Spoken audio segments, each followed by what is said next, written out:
So yeah, today we're going to talk about visualization. This is chapter 7. Very fun stuff. We're going to learn how to make a bunch of cool graphs. And like a lot of the questions that we had from last chapter with our cool little data sets, you can probably answer them a lot easier now that we're going to make pictures out of things. All right, so this is a read chapter 7 assignment now, so definitely start with that. And yeah, I want to start with some words and then we'll make pretty pictures. Okay, so we need to learn about the different like kinds of things we could want to make graphs out of first. So there's two different main kinds of, in a data set, values that we could see. And there's a bunch of synonyms for the word values. Like I've got a bunch of numbers, I've got a bunch of values, I've got a bunch of attributes, I've got a bunch of features. All of those words are interchangeable. Like, I don't know, if you take like the ages of all of us in this room, those are values. Those are also attributes. Those are features. They're all words for the same thing. Okay, so those values, if they were ages, those would be numerical values. All right, that would be a numerical quantity. So yeah, a numerical value is just stuff that you can measure, count, stuff that you could attach a number to, like your height, your age, the temperature outside right now, the price of something. That's a number still, right? The HP of a Pokemon at level 50, which is apparently what you get in that Pokemon data set that we've been using. And yeah, it's very easy to make graphs for numbers because it's like when the number is bigger, you draw it a little bit higher. So that's kind of nice and makes sense. The flip side of the other kind of values that you would usually see are categorical features. So that's when it's just like some words and you're one of the words. So for example, when we were looking at our Titanic data set, there were some features about like which port did the did the people get on when they like got onto the Titanic. Like there was 3 different options, and those were all words. Those were all names of cities, right? So those are categorical features, we call them. So they're like characteristics or groupings. Usually you got names and labels, like a color, your favorite color. That would be a categorical attribute. All right. The states in the U.S. You can't attach a number to them unless you want to go in like the order in which they were added to the Union or something. Breeds of dogs and cats, sizes of shirts and other things that you could wear, types of Pokemon like electric, fire, grass, water, stuff like that. Those are called categorical features. You cannot easily attach a number to them. Okay, so usually you still want to graph those things somehow. If you have something that's categorical, you want to make a pretty picture somehow, and there's still ways, but that way is going to involve turning it somehow into a number. So like maybe you could count, like, all right, how many people like the color red in this class? How many people like the color orange in this class? Something like that. You can turn it into a number, but there is some extra work. When you have a numerical feature, it's kind of easy. Okay, so yeah, that's all that I wanted to say about that. I hope that makes sense. Have we heard these words before, maybe? It's like, at least now you have. Okay, so okay, we're ready. Let's learn how to make some plots. There's 2 first kinds of plots that I want to show you. There's a line plot, which is dot plot on a table, and there's a scatter plot, which is dot scatter on a table. And you can learn more about these things with our little reference pages. So please go to those if you would like. And if you want to follow along today, as usual, like you can click the little link, make the little notebook, and those these 2 reference pages are these ones. So let's look at those so that you can come here and understand, like, okay, when you forget what I said, here's table visualization section. You got dot plot and dot scatter. So dot plot on a table takes 2 things, like what you want to use for the x-axis and what you want to use for the y-axis. You can give a name or an index, I believe. And yeah, it looks like this. That's what a line plot looks like. It's like you're drawing stuff, like you got data, and like here's the first piece of data, here's the next piece of data, you're drawing lines between them. So it makes sense to want to do a line plot when you've got like something chronological. Like it makes sense to track like how things, like something changes over time. It gets bigger, it gets smaller, and you draw lines between them to show that change. Okay, so that's a line plot. A scatter plot is just like you're throwing darts. A scatter plot looks like this. It's just a bunch of dots, essentially. It's more or less the same idea, though. Table dot scatter. Again, you give like what you want on the x-axis, which feature, which attribute you want on the x-axis, the name of the column of the table, and then what feature you want to graph on the y-axis. So like it's an XY thing, then it's like it throws a dart at that spot, wherever it is. Okay, there's also an optional thing that we'll talk about in a future chapter, but X and Y is all that we really care about right now. All right, so a scatter plot is when like it doesn't really make sense to want to connect things. Like there's no real order. It's just like we have some data here and here. Those line up. We have some data here and here. You just want to see like the relationship between things. There's no real chronology or something like that. Okay, so that's line plot versus scatter plot, and let me show you some cool examples. We've got some fun data sets that the book has given us. So let's take a look. First of all, I want to use tables. There's some new things I want to show you that we have to include today. So I want to use tables, of course, and so that's always from the data science library, import everything. That's something we know. And then we also have, like, I want to do stuff with arrays, like I want to do mathy cool things with arrays. So that's NumPy, right? So import NumPy, and nobody wants to say NumPy dot everything all day long, so we say NumPy as NP. So now I can just say NP dot whatever the function was from that library to make it easier on ourselves. But there's some new things now, some new incantations, which are going to allow us to display pretty pictures. All right, so I'm going to type some words. You don't have to fully understand them. It's just like you're going to include them forever now. Okay. I'll try to explain them though.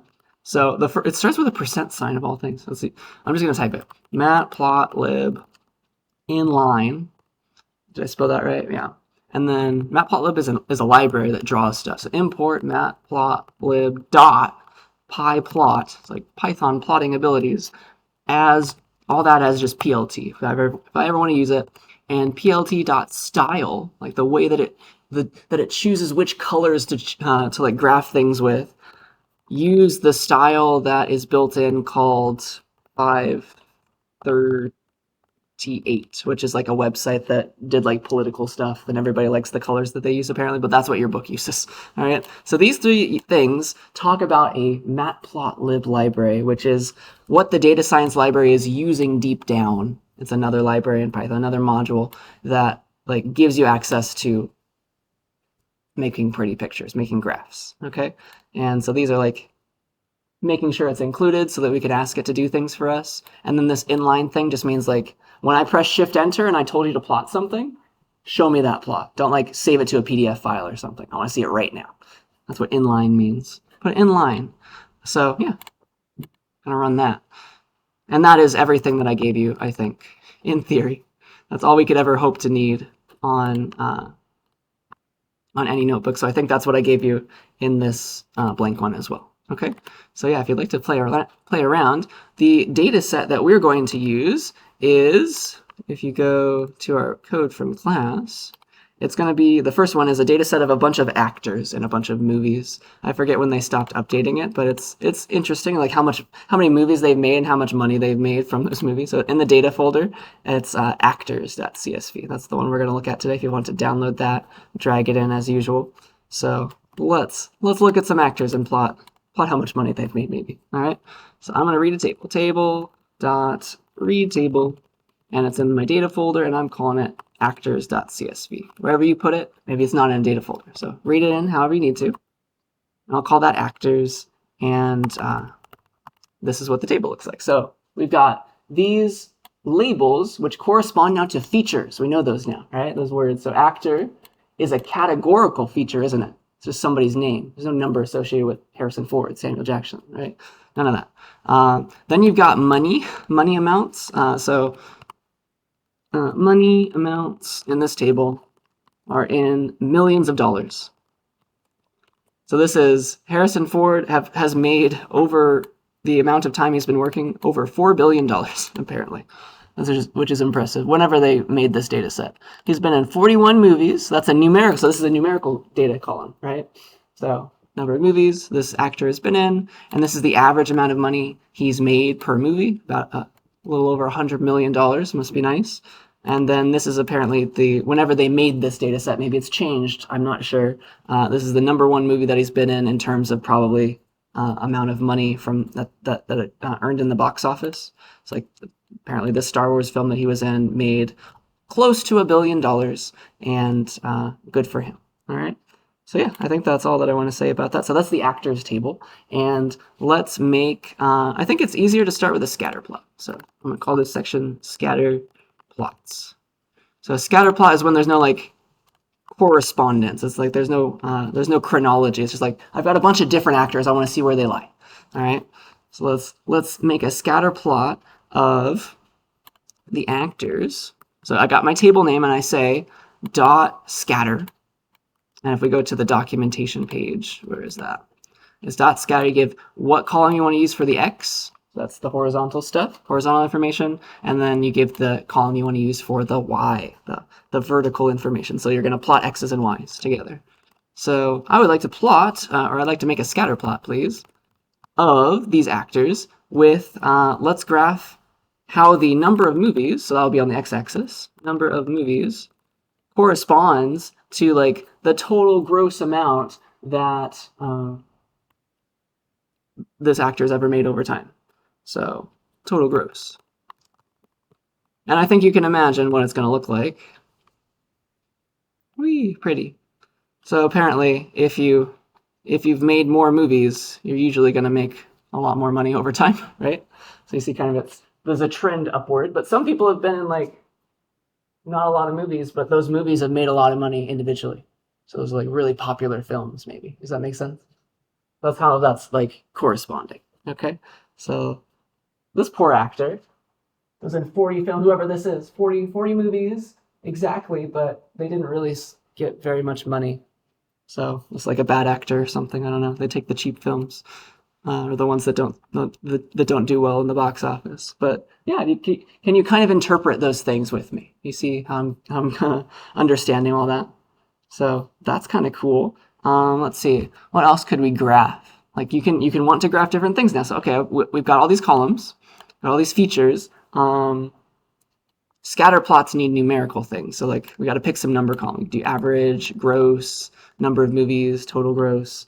So let's do, how about number of movies versus the average per movie.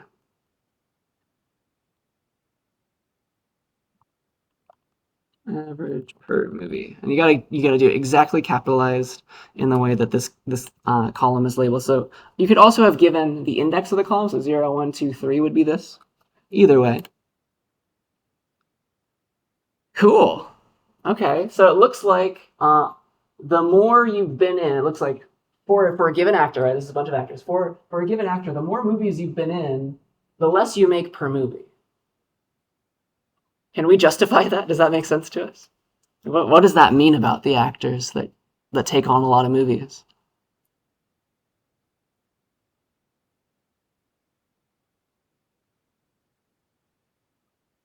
Maybe they're just not that popular, so they need to sign up for more and more and more to make enough money. I don't know. And so the movies themselves, because they're not hiring the best actors, are not going to make the most money. Something like that. So you see it's a downward trend, which is kind of cool. You can kind of draw a line through that if you wanted to. So usually if you make fewer movies, like you're more exclusive of an actor maybe, and everybody likes you, so they're putting you in those few movies, and you're making a lot more usually. And then there's this person way up here. Interesting. So somebody's made less than like 10 movies, and the average per movie is over, like the average amount that they have made per movie is about $450 million. So somebody right there is very special, and they're not really connected to the group. Do you see that? And so we can't really draw a line through them. So when you see somebody that's way out there, it's called an outlier. Have we heard that word before? Outlier. So outlier. So that person right there is an outlier. Who could that be? All right. And you could ask that question. Now that you've seen this, you can go ask that question. Like, okay, in the actors table, remember what that looks like. In the actors table, I've got an actor with fewer than, like, this is the only actor apparently with less than 10 movies, right? But they made so much. So who in the world is that? Actors, give me all the actors where the number of movies values are below, right? Below 10. Who is that person? And apparently this is the actor. Do we know who that is? I don't know very much about movies. But Anthony Daniels, apparently, he's only been in 7 movies at the time where they made this data set. And the average that he made per movie was $451 million. That's so cool. All right. Yeah, so we can go look him up real quick. You'll read about this in your book. But good for this dude. He is apparently the actor that plays C-3PO in Star Wars. So just to be that dude, what a nice life. He makes a lot of money, not very many movies. So he's very exclusive. Okay, so good for him. So usually when you see an outlier like that, you don't really want to use that when you're making your graph and like making predictions, because you can kind of draw a line through everybody else, right? And you can kind of predict like, all right, people along this line. If you come to like someone give me an actor who is not in this list, like where would they be if they were in 50 movies? You'd probably say they're around there, right? But this dude, you cannot predict anything. So you usually like to remove the outliers from your graphs. And so a way to do that is to like give me all the actors with more than 10 movies. Graph just that. Then I can start to ask questions about just that. And let's zoom in on that part of the graph. Okay? So that's a thing you can do. So like do the opposite of this. Actors where the numbers of movies are above 10. Give me those people. So everybody except for this Anthony Daniels man. And then let's do a scatter plot of that. So that makes a little table on the fly as usual, right?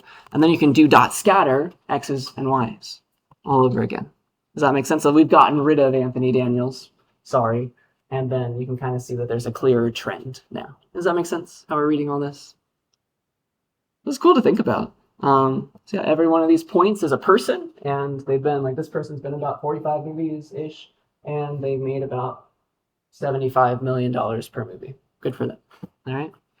So yeah, and you can kind of see that there's a trend. The more movies you're in, the less money you're going to make on average per movie, because you're not as exclusive of an actor, maybe. All right. Any questions about scatter plots? So you just got to pick like what do you want on the x-axis, what do you want on the y-axis. We could have done the opposite, right?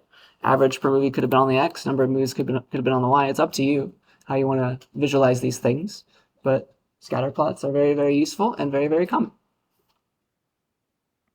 All right, ready for line plots? It's pretty much exactly the same thing. It's just going to draw lines between things. So let's do line plots. We can also use movies. At least that's what your book liked to do. So yeah, we're going to be on a movie kick today. So another data set is in our code from class folder. Instead of actors, let's just talk about movies in general. So this is movies. The one we're going to use right now is movies by year.csv. Again, I think they stopped changing this data set in like 2015 or something. So it's a bit older of movies. So these are like the number one movie for a given year up between like 1980 and 2015. All right, so we're going to use that data set to graph stuff. So it's movies by year.csv. You can download that, drag it in if you want to. But I'm going to make some line plots with chronology in mind. That's when you can start drawing lines in between things. So I'm going to read in this table, .read table, and it's in my data folder, and it's called movies by year.csv. And so I'll call that, I guess, movies by year with underscores. You can't use dashes in Python. That looks like a minus sign. You can't use that in a variable name. I can use an underscore. So there's those. And apparently in 2015, the number one movie was the Star Wars movie, and et cetera, et cetera. Okay. So let's make a, if we want to make a line plot or a scatter plot, we need numerical features, right? So look at all the numerical features we get. We can't use the name of the movie, but every other column is fair game, right? The year could be something we care about in our graph, the total gross amount, again in millions of dollars, how much money that movie made, and then the number of movies that were like, this is the number of movies that were made that year. So like there are apparently exactly 702 movies that came out in the box office, like across the US or something, in 2015, but the number one was Star Wars, this one. Okay, so I guess what we can plot is like a fun one for a line plot. It's like usually you're going to want like something chronological on the x-axis, like time. So let's use time on the x-axis for sure. We'll be like movies by year dot plot. So to make a line plot, movies by year dot plot, and we'll use year for sure on the x-axis because that would make sense to like connect. And then we can graph like how much money that movie made over time, or we can do like number of movies, like how many per year, how many movies were made. Cool. So it's got some ups and downs. Can anybody see anything interesting? So for each year, this is how many movies were made per year.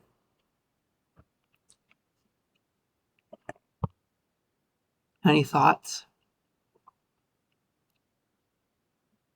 kind of hovering around the same amount, kind of, at least after we get past the 80s. It's kind of interesting to think about. So you can only make so many movies and show them in a given year. I don't know. There's some downward trends sometimes. There's a huge downward trend right here. What was happening in the world around this time? There was a huge recession. Remember that? Or you learn about that. So this is like the Great Recession or something, and you can see that in this graph. Like, all right, all the movie companies are like, I don't know if I want to fund movies this year because maybe not a lot of people are going to have the money to go see them. So you can see the recession of 2008-ish. So that's kind of interesting. I like that. And so we can see that in the plot. All right, and you can do the same thing for, let's see, for the other ones, like how much money it made, how much money the most popular movie made, total gross.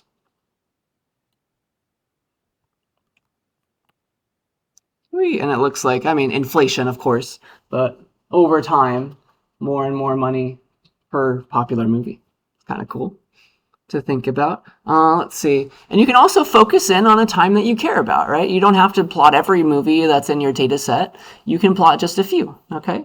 So let's plot just the movies that were made from 2000 onwards in the 21st century. Let's see if there's anything cool we can see about just those.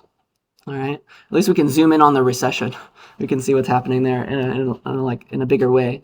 So let's take the movies by year table, and let's extract only the movies that were made in the 21st century. So movies where the year values are above 1999 or like above or equal to 2000.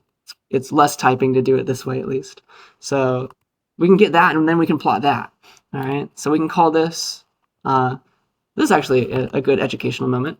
I can't call this like 21st century or something. I can spell century. Because you cannot start a variable name in Python with a number, sadly. It's like it's very confused. It thought that you're going to do some math or something.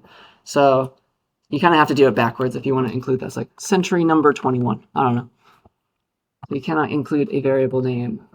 You cannot start a variable name with numbers, but after you start it with something that's not a number, you can use numbers. Can't start a variable name with numbers. Now we know. So there's that. I have the table now, and we can plot it. Be like century21.plot. For every year, give me the number of movies. And so now we're like zooming in on 2000 onwards, and we can see the really big jump from like 2006. It's doing some weird year calculations in the plot, like 2006, 7, 8, right there, right? That's probably the recession happening, and like it's slowly recovering, and it gets back in a couple years. So it's kind of cool. So you can zoom in on a piece that you care about, right? You can do the same for what is our other numerical feature, right? Century 21. Again, we can zoom in on the year versus the total gross again. The total amount of money that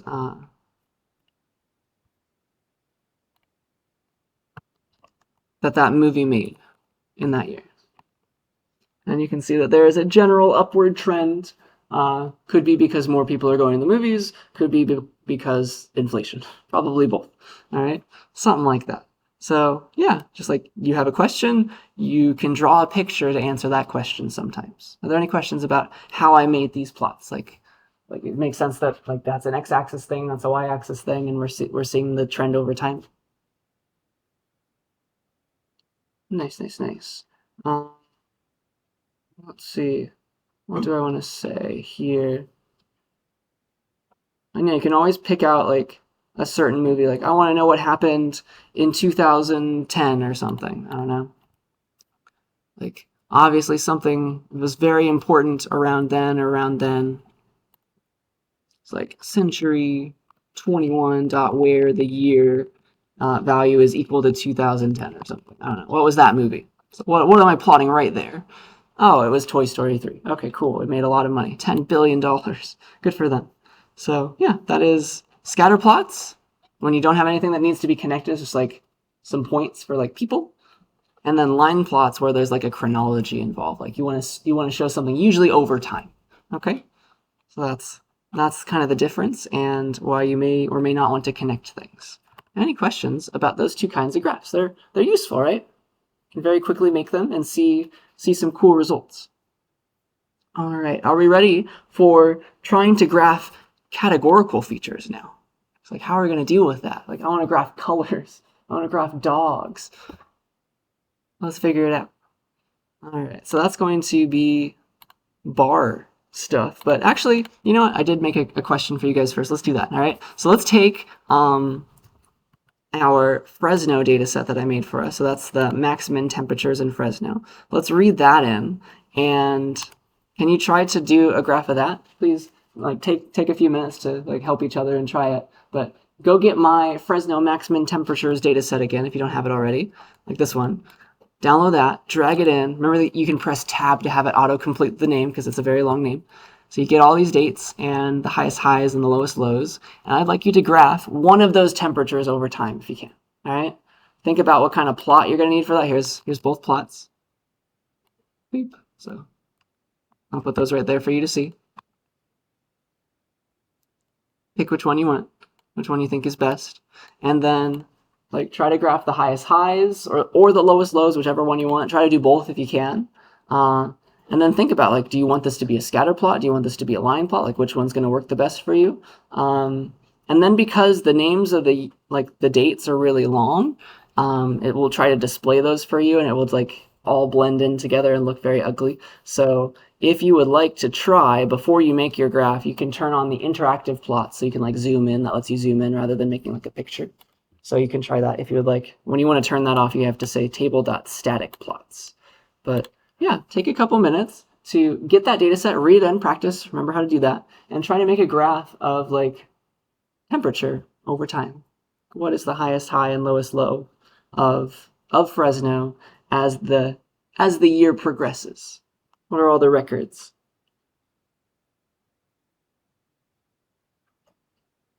And are there any questions about the question? Like, does it make sense? What I want you to try. Please ask me if you have any questions about it, but it's going to be, when you read in that table, it's either dot plot or dot scatter. You try both, see which one looks better to you.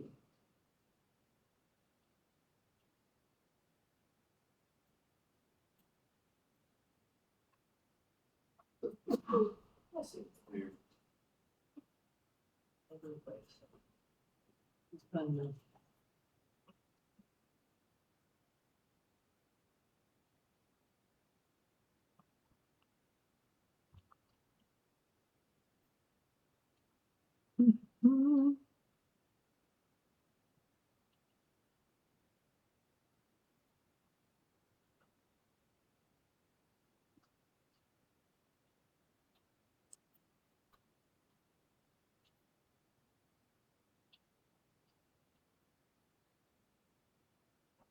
We help each other. If you're having any questions, I can also help too.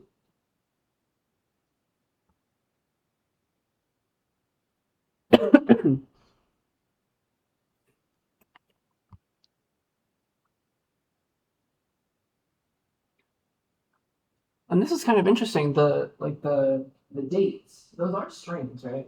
But they are in the table. At least they are in an order. In theory, when you graph them.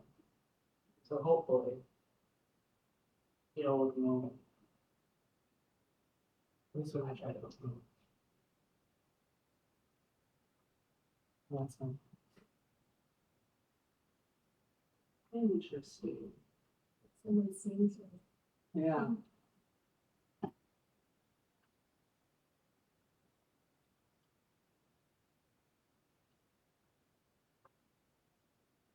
So you have to think very carefully, like what should I put on the x-axis to make this look good? But you have a lot of options. At least for the y-axis, that for sure has to be a number. So then it knows how high to put something. But the x-axis does not have to be a number. Could have been, it would go in order, I think, of the table, of categorical things that it sees, like names of dates.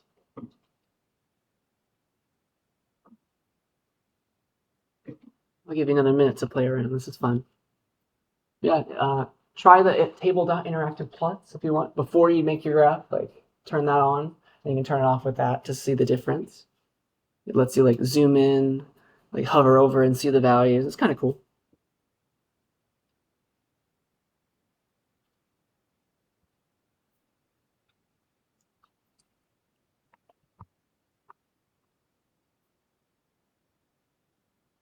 Yeah, I did not want to do that.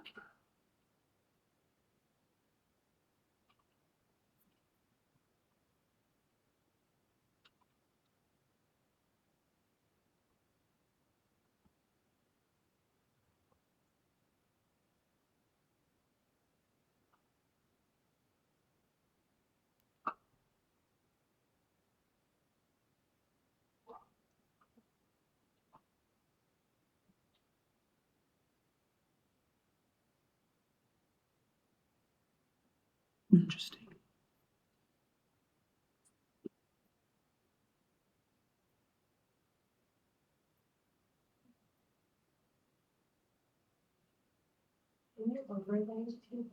Yes, you can.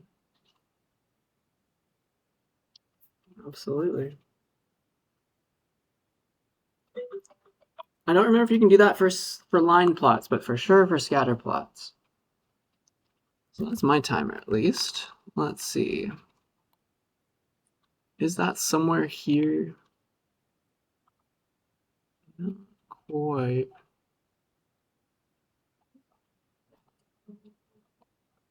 We will figure it out. Okay, so now, let's see, how do I want to do this? Yeah, let me try it. So here, I'll read in the table. Let me call it something. And let me think. Did any questions come up, though, as we were trying it? Like, did something not work, right? Data slash, did we make something pretty looking? It's called Maxman. It's a very long name, sorry. So I'll call that temps. I think that's what I called it last time. So I got the table, and now I think if it's chronological with like, you have to be very careful about what kind of chronology you want to use here. I think the highest high year or lowest low year is probably not the best thing to use for the x-axis, because then it's going to like jump around a lot. But I think the date here, even though it's categorical, because it's in order, like because the table itself is in order, it's going to keep that order, I believe, when we try to graph. If we want that on the x-axis, that should be fine. So let me try it like that. So temps dot, I think a line plot would make sense for chronological things. So plot the date on the x-axis versus the, I could be getting that backwards, versus like the highest high.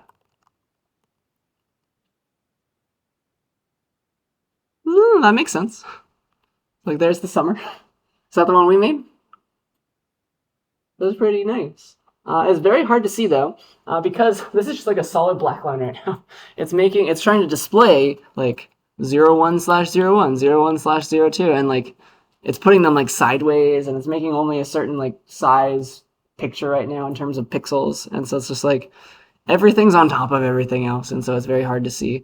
One way to fix this is to do this table.interactive plots thing. That will let you zoom in, like it's not a picture at that point, it's like something that's interactive. And so if I turn that on and then do this, then it looks a little different. It looks like this, which is kind of cool. Like you can zoom in to a piece of it, even more bigger, even different. You can tell it to auto scale back out, but that's now that kind of makes more sense. Like, all right, you can hover over. It's like, okay, that was April 26th, and 98 was the highest high for that date. That's kind of nice, right? So there's that. I want to do the same for the lowest low. I assume we'll see the same trend, just like in a different way.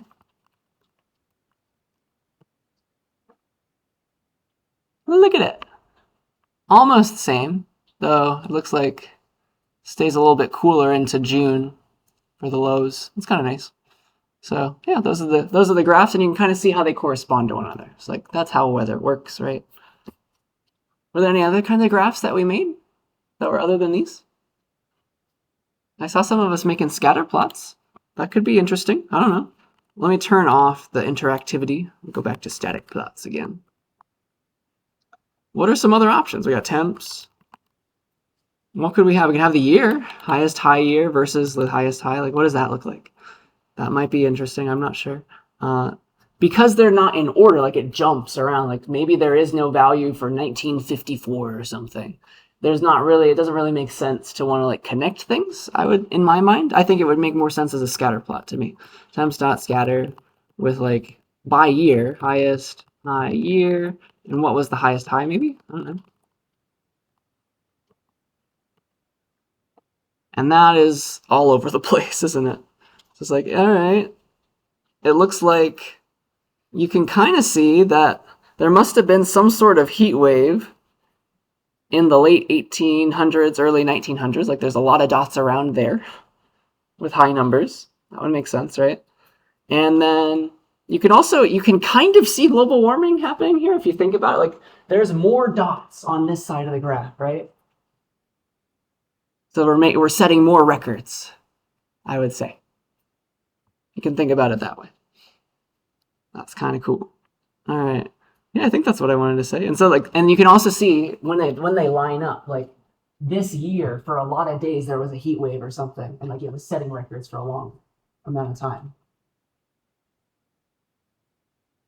So that's kind of cool to think about as well. But yeah, you can see those things, which is fun to think about. Yeah, any questions about that? Does that make sense? So again, it's left to be interpreted, but at least you have the option to like ask these questions and try to figure stuff out. That's the whole point. So yeah, are we ready for graphing now? Categorical variables, things that are like colors and names. How can we deal with that? The answer is going to be a bar chart. So you've probably made these before. It's like you have to turn your categorical variable, like ice cream types, into numbers somehow. Like count how many you have of chocolate, how many you have of strawberry, how many you have of vanilla. All right. And the way that you build those is you have a table and you say dot bar H on the table, which makes a horizontal bar chart. It's going that way. There's also normal dot bar, which is like a vertical bar chart, but you have the same exact problem, sadly, as this if you were to do that, because like it automatically starts overlapping things. It looks very ugly. So I guess your book prefers you to use this one. They didn't really care about making bar look pretty, but bar H looks nice. Okay, so let me show you that. Those are bar charts. That's a new section. And let me make this a table about ice cream. So I'll just make a brand new table, blank table with the following columns. Let's do flavor, and that can be in the following order, an array of, we got chocolate, we can have strawberry. So this is just me making a table with random data in it. Vanilla, so that's one way to make a table. All right, we got a bunch of flavors as a column, all those values, those are categorical values, right? And then let's say how much we have in the back or something, like we work at an ice cream shop. Number of cartons of vanilla and chocolate and strawberry. We've got to give it in order again. And so make array. This will be numerical data, right? We have like 16 chocolates, 5 strawberries, 9 vanillas, if I want to make the exact graph that I had in the screenshot. And so that makes a table, and I can save that table and call it like ice cream. And I can display that real quick. Ice cream. And so now, for every categorical thing, I have a number associated with it. And that's kind of the trick. Somehow do that, and then you can do a bar chart. All right, so it's dot bar H, and let's go to the documentation, because that's always where you should be looking when you learn a new thing. Like, all right, how is this explained here? Because you're going to want to go back to this all the time. So dot bar H on, you can give, this is kind of cool because it shows you how to overlay stuff. We'll get to that later. But you can give like the name of what's going to go on the left, like what's going to separate all the values, like what's the column with all the categorical things. And then if you give just that thing, it'll split up by those ideas, by those categorical values. And then for every other column in the table that's numerical, it will graph that next to it. And it'll have different colors for like whatever's left. But you can also just give like the one thing in the table that I want associated with that categorical thing. And again, you can also be using indices all this time. I like typing it out. All right. So for us, it doesn't really matter because there's only one other thing in the table. So we could say ice cream dot bar H with just flavor, and just like do a bar chart of every other numerical thing. Like there's only one other numerical thing. So you could do it that way, or you could say flavor comma number of cartons. If you want to be explicit about that's the thing I want associated with each of the categorical, like take that piece of that column, please. And that's what I want to have graphed. Number of cartons. So I could have skipped the second argument if I wanted to, because that's the only other thing in this place. Okay, so it produces the same thing for this particular table. But if there were other columns, and I just said graph using flavor, it would take the other column too and have it like associated with chocolate, like whatever that number was. Okay, so we'll get to that later. But that's essentially a bar chart. It's a horizontal bar chart. It's going to separate it by those categorical variables and associate a numerical value with each of them, whichever one you put here. Does that make enough sense? So somehow you do have to do the hard parts on you, right? You have to figure out how to create that number associated with each categorical thing. But once you have that, this is a good way to display it, right? So there's that. Let's see, how do I want to do this? That's more or less what I want to say. I do want to just throw out a word because I'm going to define that word in a second. When you do a bar chart, you're displaying like numbers associated with each categorical variable with each value in the flavors column, for example. And so what we're actually seeing right now, the word that I want to teach you and eventually fully define is called a distribution. So this, what we've just created is essentially where we're showing the distribution of the cartons per flavor, how it's distributed among the different flavors. Shows the distribution, if I can spell that right, of cartons of each flavor. So just like get used to that word because I'm going to be saying that word a lot. It's like how are the different cartons distributed among the ones I have in the back? Okay, so there's that. And I think that's more or less what I want to say. Let me give you some fancier examples now before I ask you to try it too. So let's go to, there's so many different movie data sets and your book just keeps using different ones. So let me go to this data set. There's a top movies up to 2017 now. If you want to download that one, you can also use the old one, that's fine. But there's a top movies 2017.csv file that I'm going to include now. It's still got the Star Wars, it's still got all those. And this time though, it's got a year, it's got a studio, it's got a gross, like how much money that movie made in normal dollars this time. Let me import it so that I can like show it to you big. So it's called table, read table, and this is the one called Top Movies 2017. So up to 2017, I guess. I'll call it top. And so this is actually in dollars now instead of millions of dollars. That's a different thing. And then also it's trying to account for inflation as well. So it's adjusting each of these values to, I guess, 2017 dollars, because that's when they made this data set. So like Star Wars made this much money. I assume that's billions, right? No, almost $1 billion gross in the box office. But that was 2015. If you want to adjust that to, I guess, 2017 dollars, you got to make it that. I assume. Or they're putting it in some way. Like they're adjusting it to some year. Because it kind of looks like it went down. Or not much. But they're doing something. And I assume they're accounting for inflation there. Because like this one, Titanic was made in 97. It made this much money in 1997 dollars. But really, if you were to adjust that for inflation and have everybody on an even playing field, it would be that much money. All right, in terms of normal amounts. Okay, so yeah, let's look at some things. Let's graph some of these ideas. So we've got title and studio. These are our two categorical variables, right? Title and studio. Title, you can't really play this game, can you? You can't really do this with title because there's no titles that are equal unless you try to count like all the different Star Wars movies or something. That maybe could make sense. Star Wars versus other like trilogies and other things like that. So that's potentially an option if you want to do it that way. But some movies like Titanic, those were alone. There's no really numbers that you could associate with that. You can't really count things because there's just one Titanic. All right, but a good one, then, the other good categorical variable that could maybe make a nice, interesting bar chart could be studio. Because a bunch of these popular movies, were made by a studio, and there's only a finite amount. Like some of them were Disney, some of them were Fox, some of them were Warner Brothers, Paramount, all those things. So I think that would make an interesting bar chart. Like how many of these top movies were made by which studio? Something like that. Okay. So let me show you how to do that.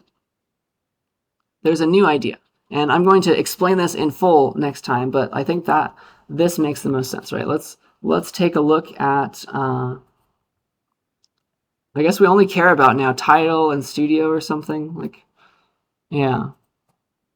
I guess studio is the most important thing to us right now, isn't it? So let's take, I don't know, all the pieces I care about. I just want like the title, I want the studio. That would make this table, right? Got rid of all the numbers. Like it's got the title, it's got the studio. Now I kind of want to group by the studio, and there's actually a way to do that. All right, I want to show that to you. It's very interesting. So if I take this, there's a way to count like how many were Fox. Like you could do this right now with your current knowledge. You could have said like, all right, dot where the studio value was equal to I don't know. Let's do Fox. That's quick and easy to count. So that would give you all the Fox ones that were popular movies. And you could count how many there were with like num rows, couldn't you? Because that's a table that you're getting back. So apparently there were 26 of the top movies were made with Fox. And you could start making your own table based on those values, but there is a quicker way. I want to show that to you. I will show you this in detail next chapter, but there is a dot group on tables. It's down here, dot group. And what you give is the name of something, and it starts counting all the rows. Like you give it the name of a column, and it finds all the same ones of that column, the same values, and it gives you that with the count of how many it found, which is really cool to think about. So that's actually what I want right now, isn't it? I want you to count all the times you see Fox, all the times you see Disney, please. So you could have kept the original table, just like, all right, take this table and group it by. Again, I will explain dot group in much more detail soon. Group it by the studio. That's kind of nice, right? Like, okay, here there are 29 of the top movies were made by Disney, 10 by Columbia. Apparently, there was old version of Disney before they had this one. Like this is a spin-off of Disney or something. I don't know. 26 Fox. So that's what we want, and we could make that into a bar chart now, couldn't we? That would be beautiful. So again, when you have numbers associated with categorical variables, that creates kind of a distribution. All right, that's another word that I want to show you. So that creates a distribution of all the studios. All right, and I'll define that word in a couple slides. So that's what I really want. And now we can make that into a bar chart, right? We can say studio distribution dot bar H by studio. And there's only one other thing to count, so you don't have to say, you could have said count, but you don't have to. Look at it. Pretty. So I could omit this. If I wanted to, I get the same thing. Does that make sense? Are there any questions about that? Like, that's interesting. Like, you can see this now. It's like, okay, who's the winner? I guess Warner Brothers. They have the most money. But we could actually make this even nicer. Wouldn't it be cool if we could see it like with the bigger ones on top and the like more like the higher bars on top and the lower bars, the smaller bars on the bottom? Is there a way that I could do that? What do you think? Something I know how to do to a table? I could. What's that? Yeah, I could sort it, right? That's the word. So I could take this, and the counts are all jumbled. I think what it's doing is it put the studio in order alphabetically.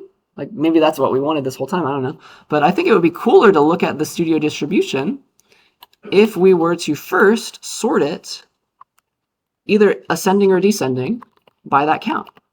Sort by count. So that would go in that order. We can also do descending equals true if we care about, like, give me the most interesting, the most, the best studios first. Descending equals true. That would give me these guys. And then I could tack on, because that would give me another table, right? Then I can tack on the dot bar H. Then, all right, show me as a bar chart by studio. And that maybe is an easier one to read. Or it's more interesting. some of these independent film companies making it big, but usually it's just like these guys have a lot of money to make a lot of movies, and a lot of them end up being good. That's kind of fun. Any questions about how we got this? Yeah. I have a question about that. Why is there a Warner Brothers new line? I have no idea. It could be like they work together, or I don't know anything about movie production. Okay, so it's not just like something with the table. It could be, yeah. It could be whoever made this was like they forgot to put it, like, because there I see a new line, I see a Warner Brothers new line, and I see a Warner Brothers. I assume they meant something different, or like they're working together. It's like one is a spin-off of something else, because there's also Disney and there's also Buena Vista Disney. Like, does that mean like this is the one where like Disney, like these are the princess movies, and these are like the action movies that Disney doesn't really want to associate with their actual name, something like that. So there could be politics involved.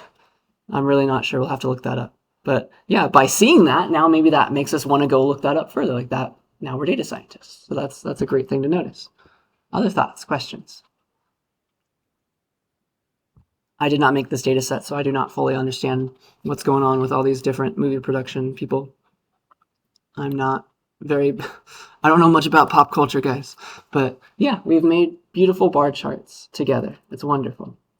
Are we ready to try it ourselves? All right. Here is, remember that we changed the Titanic data set, so I don't think we have cabin anymore. But I would like you guys to use the Titanic data set to make a bar chart. All right, I'll show you. You're probably going to want to do this kind of grouping thing. So that dot group is very, very useful. So I'll show that to you. So you can have that if you want to zoom in over there. But take the Titanic data set if you can. I would like you to find the number of the survivors, like how many survivors were in first class, second class, and third class, because the class of a passenger, while it's a number, right, first class, second class, third class, it's really a categorical variable, isn't it? If you think about it, it's like you can't like subtract them, add them, or do anything normal. They're not real numbers in that sense. They're not numerical in that sense. They're categorical. It's like first class means you're rich. Second class means you're like middle class. Third class means you didn't have a lot of money, but you somehow got on the ship. So that is a categorical variable, and you can make a bar chart with that, right? Use that to separate by maybe number of survivors or something else that's interesting to you. All right, so I want you to try that. That is our Titanic data set, and I think it's just called titanic.csv. So I'm going to give you a few minutes to try that, and then I'll do it too. But you might want to use dot group if you want to. If dot group is too hard or too weird, let's see here. So there's titanic.csv. We do get cabin in this one, don't we? Never mind. Good. This is the most up-to-date one, right? Yeah. Cool. All right, I guess we do get cabin. Awesome. Yeah, try to use this categorical variable to make a bar chart separated by that and count survivors. If you can't use group, you can always do dot where, right? Where their class was 1 and their survival was also 1. You could do that and like get the number of rows. Like you can make the table yourself if you need to, but I think dot group would do it as well. Okay, so try that, and then the bar chart stuff was dot bar h. How do I want to show that to you? Dun, dun, dun. So that's how we made a bar chart there. I'm doing my best here. There, now you have everything. So please try that. I think that will be fun. And I have not tried this myself. I think it was a fun question, but I don't know. I assume that probably the rich people survived more. You tell me.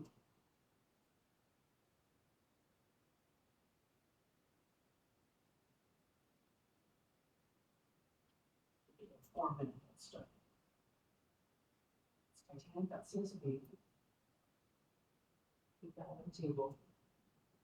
Separate, group by the class that they were in, right?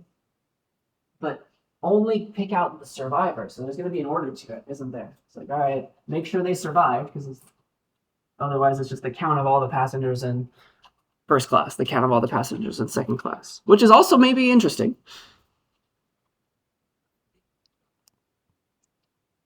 I don't know.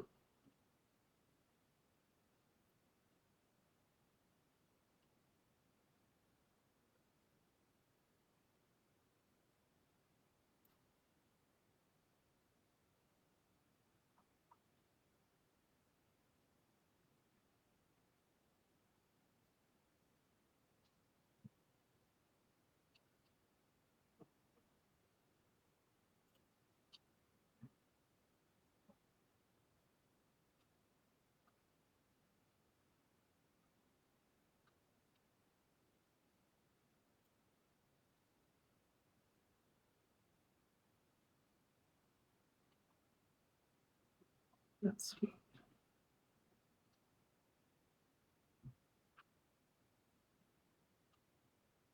Let me know if you have any questions as you're trying it.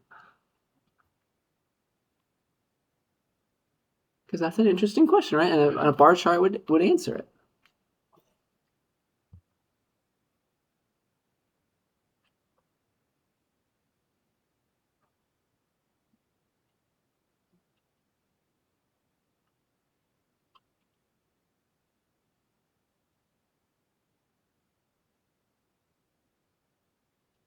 So many emails.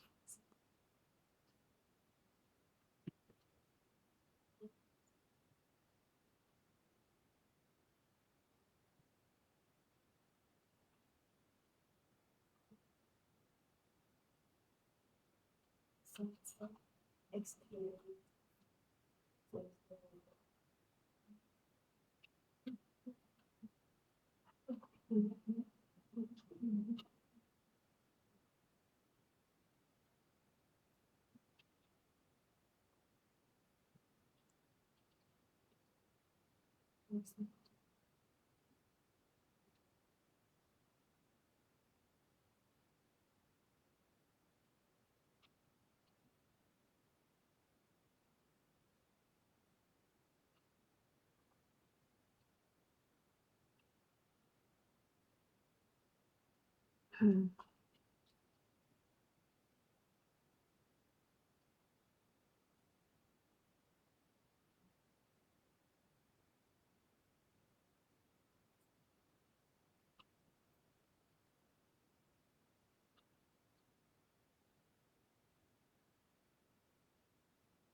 All right, my timer is about to go off. A few more seconds to try it, and then I'll show you my thoughts.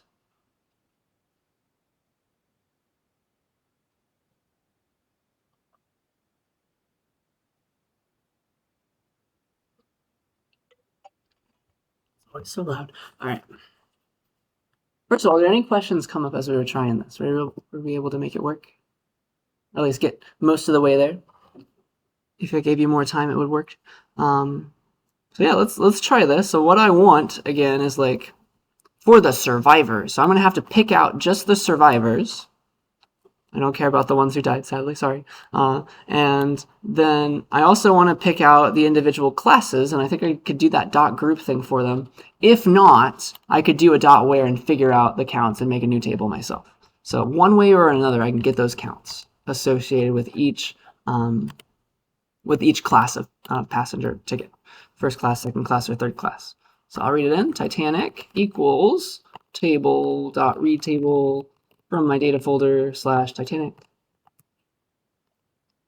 And so I got all these things, and I would really like only the survivors, because I only want to care about making counts of the survivors. So let's do Titanic survivors equals, let's make it that out of the Titanic table where the survived column value was a 1 for true, for yes. And so now this is a new table, right, that only has survived being 1. And so I've got a bunch of passengers who survived now that were in a bunch of different passenger classes. Okay, so that's what I'm going to use to start everything off. And so now I think I could, if I wanted to do the counts manually, if we were not ready to use the dot group yet, I could have taken the Titanic survivors dot, like where the passenger class values are equal to like 1, like that could be the first class passengers, right? And then this is all the first class passengers who survived, right? Does this make sense? That would give me all the first class passengers who survived, because I did essentially two wheres. This first one on the main table where the survived was 1, and then also on that new table where the passenger class was 1. So both of those are now both 1s. So this is first class passengers who survived, and I can get the number of those by saying num rows because it's a table. So that's one way to get a count. Like this is first class survivor count. And you could always like make a brand new table out of that if you wanted to. You could do it for first and second and third, that's fine. Or there should be a way to take Titanic survivors and do a dot group on the passenger class, because it'll count how many things are in passenger class 1, passenger class 2. That's what dot group does, but I'll explain it in much more detail in, I think, next set of slides. But that does it for me. It's like passenger class 1 is 136, 2 is 87, 3 is 119. I can do a bar chart of that, dot bar H, of what's going on there, of P class. Does that make sense? That's kind of nice. Though probably now that I look at this, like I made this question up, I didn't try it yet. Could there be any reason why like 3 is also a big number in addition to 1? Like how do we read this? Like what does this tell us? Yeah, exactly. They knew how to get out when they needed to. One thing that comes to my mind was maybe there were more third-class passengers. And so there just happened to be more that survived because there were more in total. But it's not really telling us anything about like how many of those third-class passengers really survived. So maybe we should be talking about proportions instead of total like first class, second class, third class passengers. Does that make sense? Like that could be something that we care about, and you can get that, right? Titanic was the original table. Tell me how many first class passengers were there total? So you can group the original table then by P class, including the survivors and the non-survivors. Does this tell me anything? Oh yeah, it does. You see how there's so many third class passengers, but I think there's a huge fraction of them that did not survive. So maybe we can turn this now into, let's see. And this is the survivors counts. I can kind of combine these two tables. Does that make sense? This is the survivor counts. This is the passenger class count. So like make a new table. It's like table dot empty table with columns. I don't know. P class. This is one way to do it at least. Let that be the, I don't know, make array 1, 2, 3. And then now for what I want, I can make like a proportion because I have all these numbers, right? Proportion. How could I get that proportion? Those proportions. I could just do like 136 divided by 216. But I want to be lazy. Like I could just type it out. But there's a way to automate that. You can get, you can take this and ask for the counts or column, right? Dot column counts, can't you? And that would give me an array. Oh, columns, not column, not columns. Oh man, oh sorry, it's just count.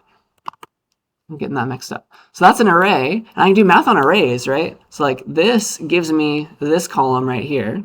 I can also get this column in the same kind of way and divide the two. It's like boop, give me that, and give me the count column, please. Because that will give me those proportions, won't it? That makes sense?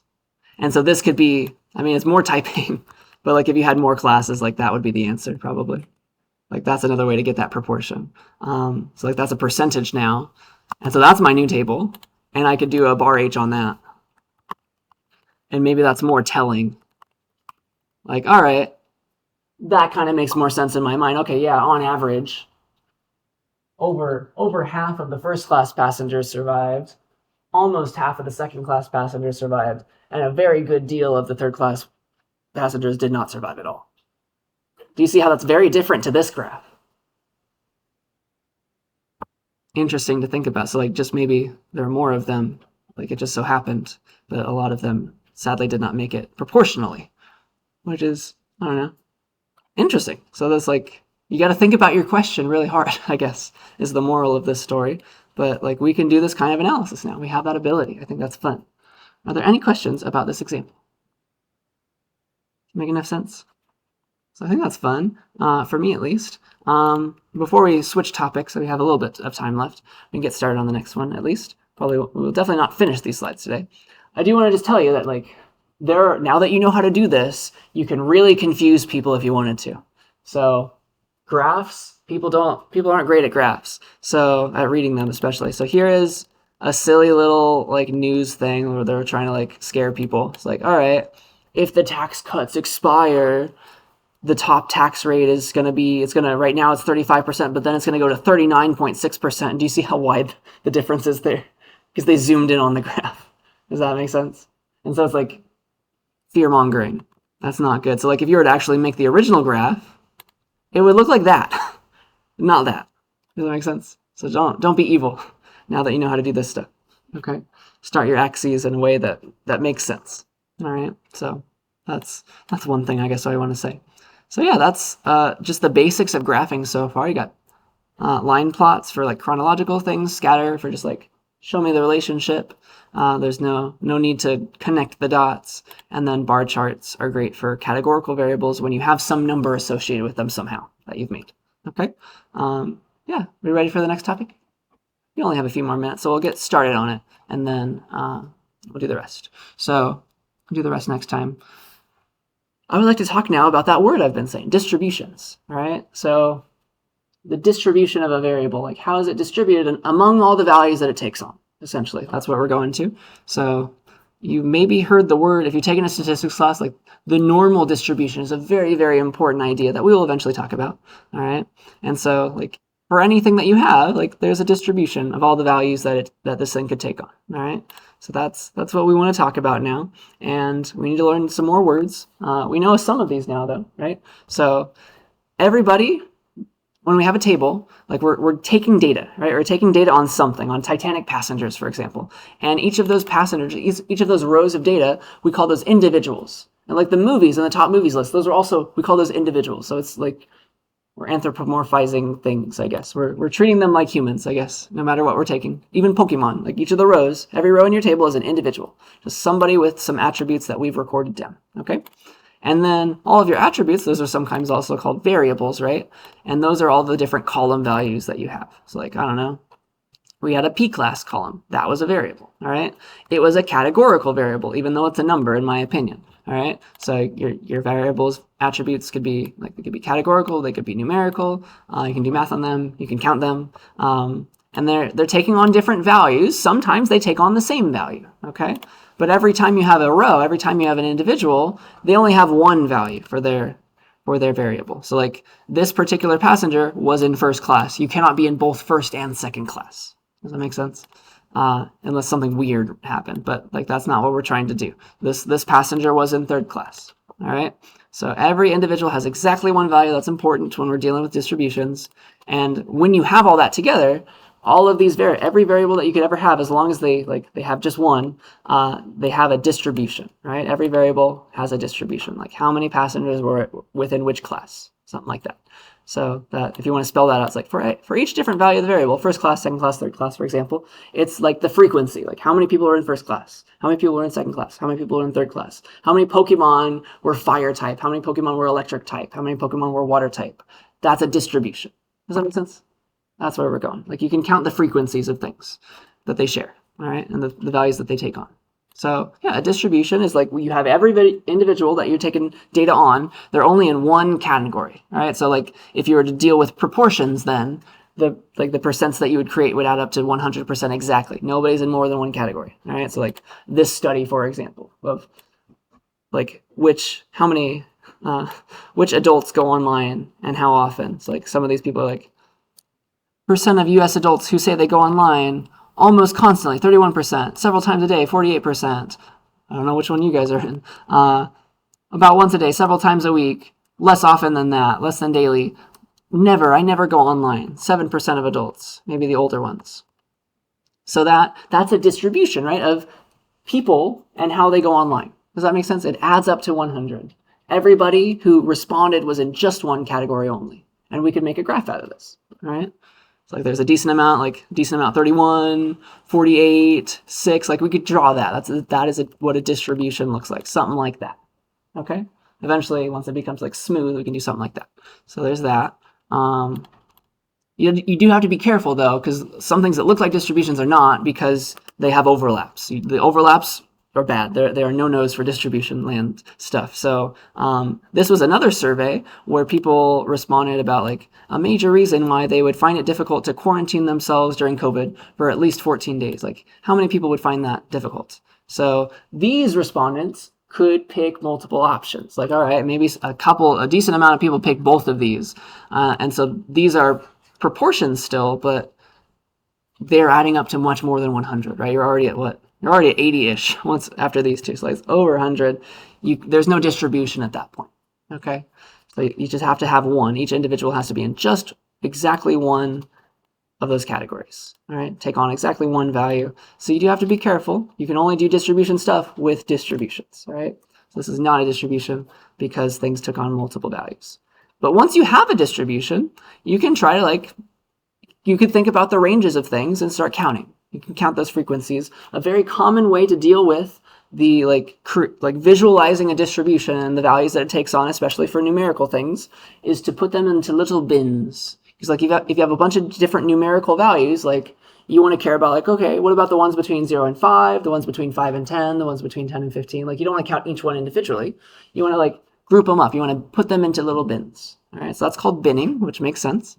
And that's just when you count your numerical values that are within a range, because maybe you have floats, you have 3.14, you have 3.67, 4.25, ... maybe every value you have never appears more than once. But still, you can ask the question, which ones are between 0 and 5? Which ones are between 5 and 10? That's still an important question to ask.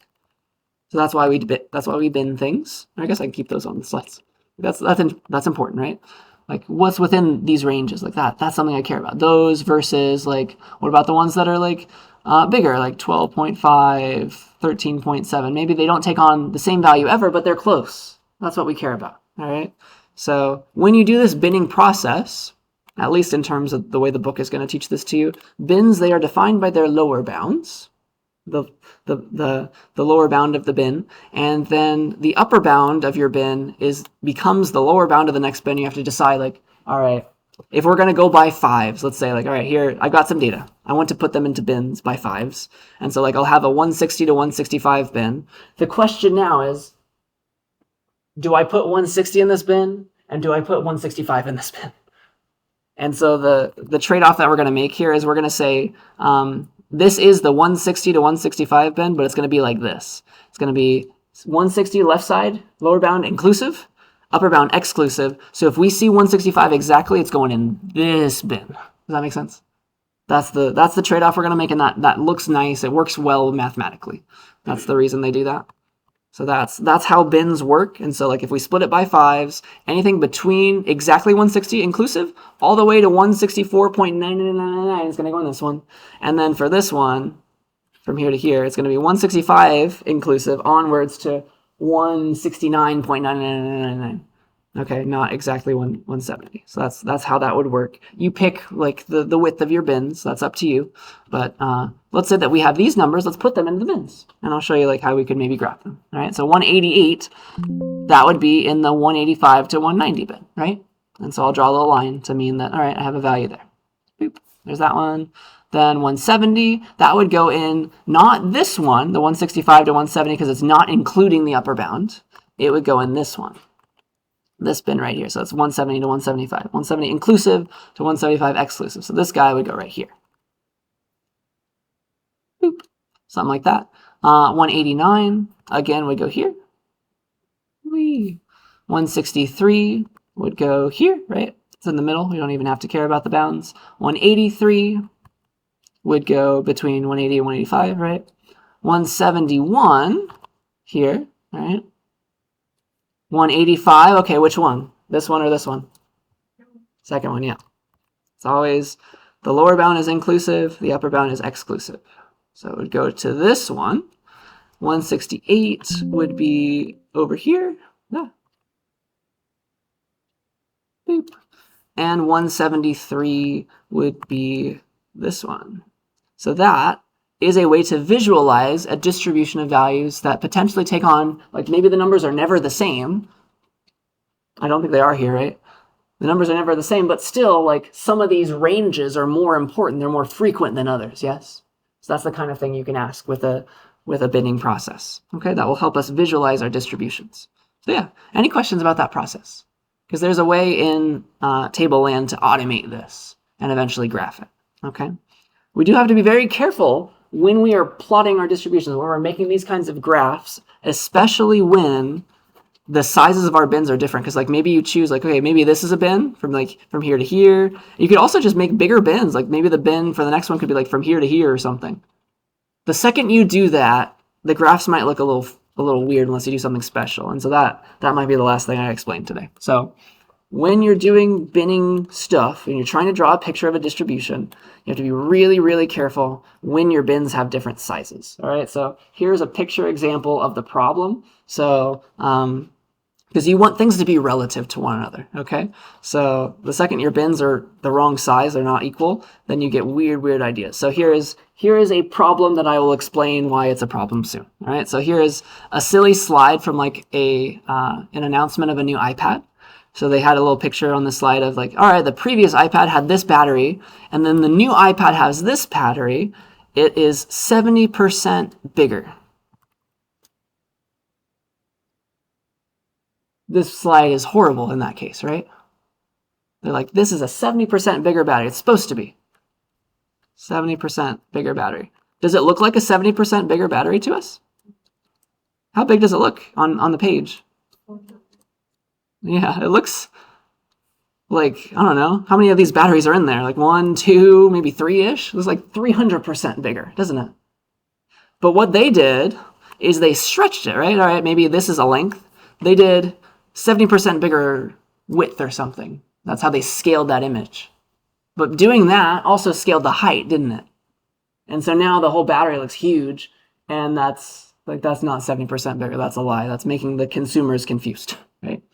So that's a problem. So we have to be very careful about that. So we should be dealing with areas rather than just a width or just a height. That's the secret right now that we're going to deal with in just a second. All right, so that's the goal. The area is what we view as a human, right? I was counting batteries, so we're counting the areas of things. So that's what we should be very careful about when we're graphing distribution. So areas should be proportional to the values that they represent. That's important. So the battery should have been proportional, like 70% bigger in area, not in width or something like that. That to humans, we see the size difference. All right. So for example, if like you were talking about 20% by drawing a triangle, then 40% should have been 2 of those small triangles, right? It should not have been this triangle doubled, right? Because 40% is like doubled in width or height. Does that make sense? It should not have been that, because now the area, while the width maybe got twice as long, this is like 2 times width, 2 times the width. That also scaled the height, and that scaled the area by 4 times when you double the width of something, the width and height. And I can prove that to you, but like, do you see the little Triforce from Zelda? There are 4 triangles right there. That is not 40% bigger. That's now what? 20, 40, 60. It should be representing 80% or something, right? That's the rest. So yeah, if you scale a shape by a factor of 2, that scales the area by a factor of 4, because you scaled one side and also the other. It's like you multiplied by 4, really. 2 by that axis, 2 by that axis. Okay, so I hope you see the problem. All right, so we have to be very careful about that because we can confuse people or ourselves. And so the fancy way to graph a distribution is to draw what's called a histogram, which looks a lot like a bar chart, but it has to do with that binning process and getting a frequency count, all right? And so this is what we want to make. This is the kind of picture we want to make, all right? And maybe this will be the last thing I do today. So the idea of a histogram is it's going to show the distribution of some numerical variable, where like I've got some values, maybe they don't take on the same values, but I can bin them. I can put them into little bins and graph them in the way I want to graph them. So like every bar will be associated with each bin. It's going to look kind of like this. And it's going to take into account this idea, all right? I'll show you how that could lead us astray in a second, but it's not really an issue when your bins are the same size, but once you have different size bins, then it really messes things up, all right? So yeah, what it's going to do is use this area principle idea. It's where the area of each bar for each bin will be the percent, will be a percentage of individuals in that corresponding bin. So it won't have this problem, right? And I'll prove that to you in just a little bit. Maybe not today, but next time, all right? The only time this matters is when you have unequal widths of bins. Otherwise, it works just fine no matter what. But it is very important to say this, all right? So the area, each of these will be made bigger or smaller based on the area amount, right? We're gonna make the area bigger if there's more things in that bin, all right? And it's always going to be proportional and add up to exactly 100. It's never going to look any bigger than it should, okay? That's what a histogram does. It displays the distribution of a numerical variable, all right? And so let me make this histogram for you and show you how to do the binning process in Python land. And I think that can be where we stop today after that. Because there's more to it. I want to show you like when it gets uneven and weird, but I think that will be a job for next time. Distributions, bins, and histograms. All right, so it's almost like a bar chart, but it's for numerical stuff, numerical things. We're keeping track of ranges. So, all right, I got these top movies. Let's bin them. All right, so let's see. We can also make it look a little bit prettier. We can be like top dot. There's a way to remember the set format. Top dot set format of the gross and the gross adjusted, which are indices 0, 1, 2, and 3. I can set the format of multiple things by giving it the indices or the names of the columns in an array. Like, give me the gross and the gross adjusted, or indices 2 and 3. I'd like to format them with the number formatter. Boop. And so now it looks prettier. I don't know. Doesn't really matter, though. And just practice with that. We can now bin these things. All right, let's do adjusted gross, because that like puts all the movies on an even playing field. Let's do that. And I'm going to like make these numbers a bit smaller. Let's put them back into like millions of dollars land. So it's like this will just be 906. This will just be 846. Let's do that. So let's do top.select. Just give me the title only. So that's just the title so far. And then I want to add a column with one more column. You could say with column or with columns. It does not matter. You can use plural even if you only give one. I'd like to have adjusted gross as millions of dollars. So I want to take all these I want to take this column right here. I want to take top.column. I could spell it out, gross in parentheses adjusted, or I could say 0, 1, 2, 3. Take column 3, and I'd like you to divide it by $1 million. So you could type 1 million like this, or in float land, you can say 1e to the 6. The e means times 10 to the something. So 1 times 10 to the 6 is millions of dollars. So you take that and divide, and that will make this one. Does that make sense? It's kind of cool. And then just to make it even prettier, you can round this array, because like this will produce an array, and we're adding it as a column. There's a way to round an entire array with np in the NumPy library. np.round. Give it, and let's round it to the nearest, I don't know, 2. So that will round everything in this resulting array to the nearest 2 decimal places. And so that now is something I can use in my binning process. All right, and I'll call this millions. So that's my new table. I'm going to work with that. And let's see, I want to at least show you the binning process. So let's see, how do I want to do this? If we're going to make bins, we have to know how like, what's the smallest bin and what's the biggest bin. So we should find the minimum and maximum. I think that would be a good thing to do first so that we can decide what our bin should look like. So, all right, the adjusted gross value, all those values, that's in this column, right? Millions dot column adjusted gross, right? That's this as an array. And I could save that if I wanted to, like adjusted gross. And I could ask for, like, what's the minimum value? The minimum of adjusted gross. Oops. And that'll be printed. I could do the same for max. And this will tell me like where my bins might need to be. If you want to show multiple things at once, you can put a comma between them, like show me the min and the max. Adjusted gross. And then it'll print them out together. Like there's the minimum, and then there's the maximum. That's kind of cool. And so this will tell me what the bin should be. All right, so just like min and max alone don't tell us much about the distribution. Like we just know the values range between that and that. We don't know which one's like, which end's the more popular end. Don't tell us much about the distribution.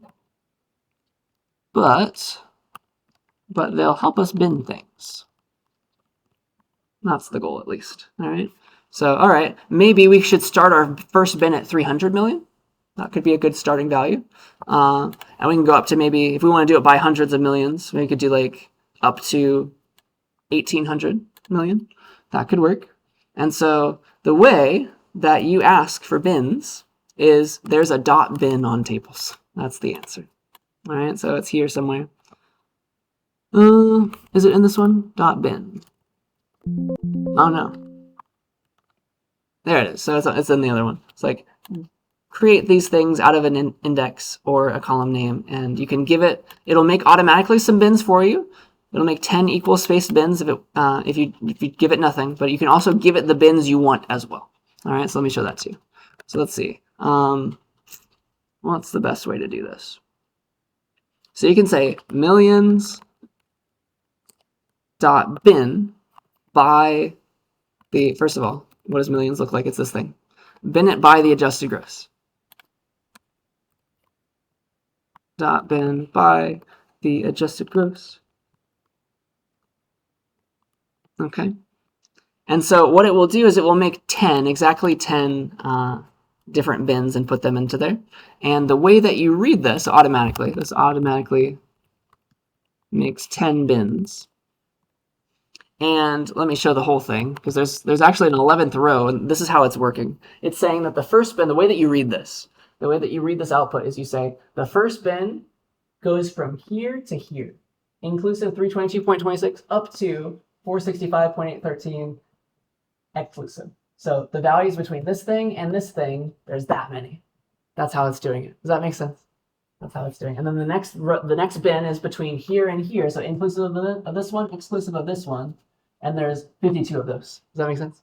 And so that means for the very last one, it's like it's between here and here, inclusive of this, exclusive of this, and there's one of them, and then this last value does not start a new bin. It's the end of the last one. So there's always going to be the 0 right there. That one's useless. But it's just telling us the end of the previous bin. Can you kind of read that? That's what it's saying. So that's how you read the range. Like, all right, the bin goes from here to here, and there's that many of those. Yeah? That's how you deal with that. So let's see. Let's get to, I will get to the histogram, and that will be it for the day. You can also give it your own bins if you treat it like this. All right? You can also give it your own bins if you create those yourself. Remember how to make a range of values spaced out by different things. That's np.arange. So I like the idea of starting at like an even 300 million. Yeah? Start it at 300, go up to, I don't know, go up to 1800, right? That would work. 1800. But actually, I want that to be the ending value. So let's do up to 1801, right? Going by 100 at a time. And that will give me this. And if I give this to bin, it will create and use these bins. Like this will be the first range, this will be the second range, this will be the third range, up to this one, this will be the last one. Does that make sense? And that's perfect. That's what I need. So I can use these as my bins. And so if you give to dot bin as a second argument, the bins you want, it will put and use those. So let's do that. So millions bin by adjusted gross, but use these particular bins and give me those counts, please. Oh, goodness. NP, what's wrong? Oh, sorry, I have to say, you have to actually give a name to this. It's bins equals that. Sorry. And so this, I don't know, same idea, but it's cleaner looking, I think. When we graph it, it'll look a lot better. So the bin from 300 inclusive to 400 exclusive, there's 81 of those movies with that much money. For 400 to 500, there's 52. That's how you read it, okay? And then you can ask it to draw that graph for you, that histogram, okay?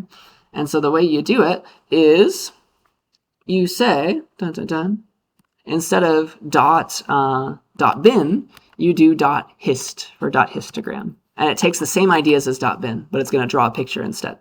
So you say dot hist for histogram, and you give it the column. You can also give it your own bins if you want. Okay, so let's do that. So here's that all over again. So it's like, instead of millions dot bin with adjusted gross and those particular bins, you can say millions dot hist. There it is. And so you can kind of read it. There's 300 to 400, there's that many. 400, 500, there's that many. And the units look a little weird. We'll get into that in just a second, but it's a percentage. It's like how many, like the areas are always proportional to one another. Like what is the percentage of movies that are within this range? What is the percentage of movies that are within this range? And whatever that percentage is, that controls how much area is in that bar. All right, it's not height, it's area. Okay, given what we've talked about. And I'll give you the formula in, I guess, next time. But I think that's all that I wanted to say. If you give nothing for the bins again, it's going to try to make its default 10 of them for you. So again, if I say this, by default, it makes the same 10 bins that it was making before, the same default 10 bins as the dot bin did. So sometimes that's enough for you. That'll work, but sometimes you want more. And I think that is where I want to stop. Try to think about like what would happen if like there was a bin from 300 to 400, and then there was another bin from, I don't know, all the way from here to here. How high should it be is the real question. We want it to be based on area, and I'll talk about that next time. But I think that's enough for the day. Did we understand the binning process and how to go from that and how to read this output and how to understand how it turns into a histogram? So this is a way to visualize the distribution, like which are within this range, which are within this range of a numerical variable, something with numbers that you can have a range on. All right? So with that, I think that's where I want to stop for the day. Any last questions about anything? So no new assignments. You always have them. I gave you like the order of them before, but after we're done with these slides, and we're almost over, it would be homework 3 that I would assign a due date for, but I'm not going to assign a due date because we're not done with this yet. But if you would like to get ahead, that would be the next one to work on. Okay? So yeah, the rest of the time is all yours.